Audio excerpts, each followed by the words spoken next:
జై జై శ్రీమన్నారాయణ. జై జై శ్రీమన్నారాయణ. అందరికీ ముక్కోటి ఏకాదశి శుభాకాంక్షలండి. ముక్కోటి ఏకాదశిని వైకుంఠ ఏకాదశి అని కూడా అంటారు.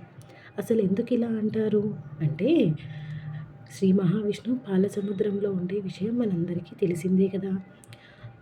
మార్గశిర మాసంలో వచ్చే పున్నమి ముందు వచ్చే ఏకాదశిని వైకుంఠ ఏకాదశి అనేసి అంటారు. ఆ రోజు స్వామివారు 33 కోట్ల దేవతలతో కలిసి వైకుంఠం నుంచి ఉత్తర ద్వారం ద్వారా భూమి మీదికి చేరుకుంటారన్నమాట.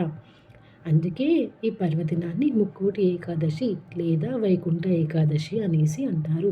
వైకుంఠ ఏకాదశి అని ఎందుకంటారంటే, వైకుంఠం నుంచి స్వామివారు వస్తున్నారు ఏకాదశి రోజు కాబట్టి వైకుంఠ ఏకాదశి.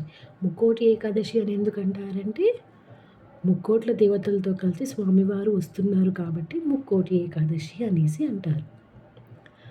వైష్ణవాలయాల్లో ఈ ముక్కోటి ఏకాదశి అనేది చాలా చాలా ఘనంగా జరుపుకుంటారు.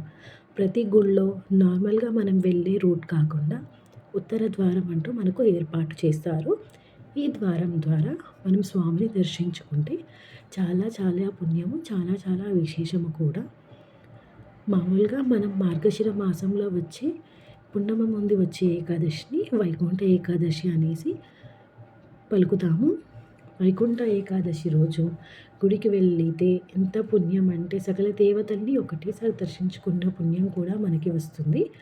వైకుంఠ ఏకాదశి రోజు ఉత్తర ద్వారం ద్వారా స్వామిని దర్శించుకొని వైకుంఠ వత్తి అనేది నేను ఇంతకుముందు నా వీడియోలో పోస్ట్ చేశాను. ఆ వత్తి అలా చేసుకొని ఉపవాస దీక్ష ఉండి ఏకాదశి రోజు ఆ స్వామిని దర్శించుకుంటే అత్యంత ప్రీతిదాయకము.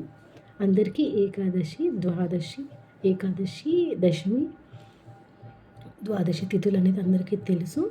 కానీ వైకుంఠ ఏకాదశి రోజు మాత్రం ఒక్కరోజు ఉపవాసం ఉన్నా కానీ చాలా చాలా విశేషము. కుదిరిన వాళ్ళు టెంపుల్కి వెళ్ళి వైకుంఠవతి స్వామి ముందు ముట్టించి ఉత్తర ద్వారం ద్వారా స్వామిని దర్శించుకుంటే అనేక పుణ్యం అండి. అందరికీ తెలుసు కదా, దక్షిణాయనం ఉత్తరాయణం రెండు ఉంటాయి. ఇది దక్షిణాయనం అండి. దక్షిణాయనంలో ఎవరైతే చనిపోతారో వాళ్ళు స్వర్గానికి వెళ్తారనేది ప్రతీతి. అలాగే వెళ్తారు, ఏది చేసినా వెళ్తారు. అందరికీ తెలుసు కదా ఒక నానుడి ఏంటంటే, అన్నీ తెలిసినవాడు అమావాస్య రోజు పోతాడు, ఏం తెలియని వాడు ఏకాదశి రోజు పోతాడు. ఈ విషయం మనందరికీ తెలుసు కదా. అందుకే మనకి ఏదైతే తెలుసో మనం దాన్ని పాటిస్తే అది కూడా చాలా మంచిది అనేది నా ఒక చిన్న ఆశ. కుదిరిన వాళ్ళు టెంపుల్కి వెళ్ళి దేవుడికి దండం పెట్టుకొని ఉపవాసం ఉండి దర్శనం చేసుకోండి. కుదరని వాళ్ళు ఇంట్లోనే దేవుడికి దండం పెట్టి దీపం పెట్టి ఒక పొద్దు ఉండండి. ఒక పొద్దు అనేది కూడా టిఫిన్ చేయొచ్చు, పాలు పండ్లు అన్నీ తినొచ్చు. అన్నం తినకపోతే సరిపోతుంది మనము. లేదండి అంటే ఇంకా వాళ్ళ ఇష్టం. అంటే ఎవరిదైనా ఏదైనా చెప్పడమే పని చేయడం చేయకపోవడం అనేది అన్నీ ఆ శ్రీమన్నారాయణుడికే వదిలేద్దాము. సో అందరూ ఈ పరమ పవిత్రమైన రోజు అంటే జనవరి 10th శుక్రవారం అండి. ఈ తిథి వచ్చేది యాక్చువల్గా గురువారం రోజు మధ్యాహ్నం 12:30 వరకే మనకి ఏకాదశి ఎంటర్ అవుతుంది. కానీ మనం సూర్యోదయం చూస్తాం కాబట్టి శుక్రవారం రోజు పొద్దున స్వామిని దర్శించుకుంటాం. ఈ వీడియో కనుక మీకు నచ్చినట్టయితే లైక్, షేర్ అండ్ కమెంట్ చేయండి. Okay then.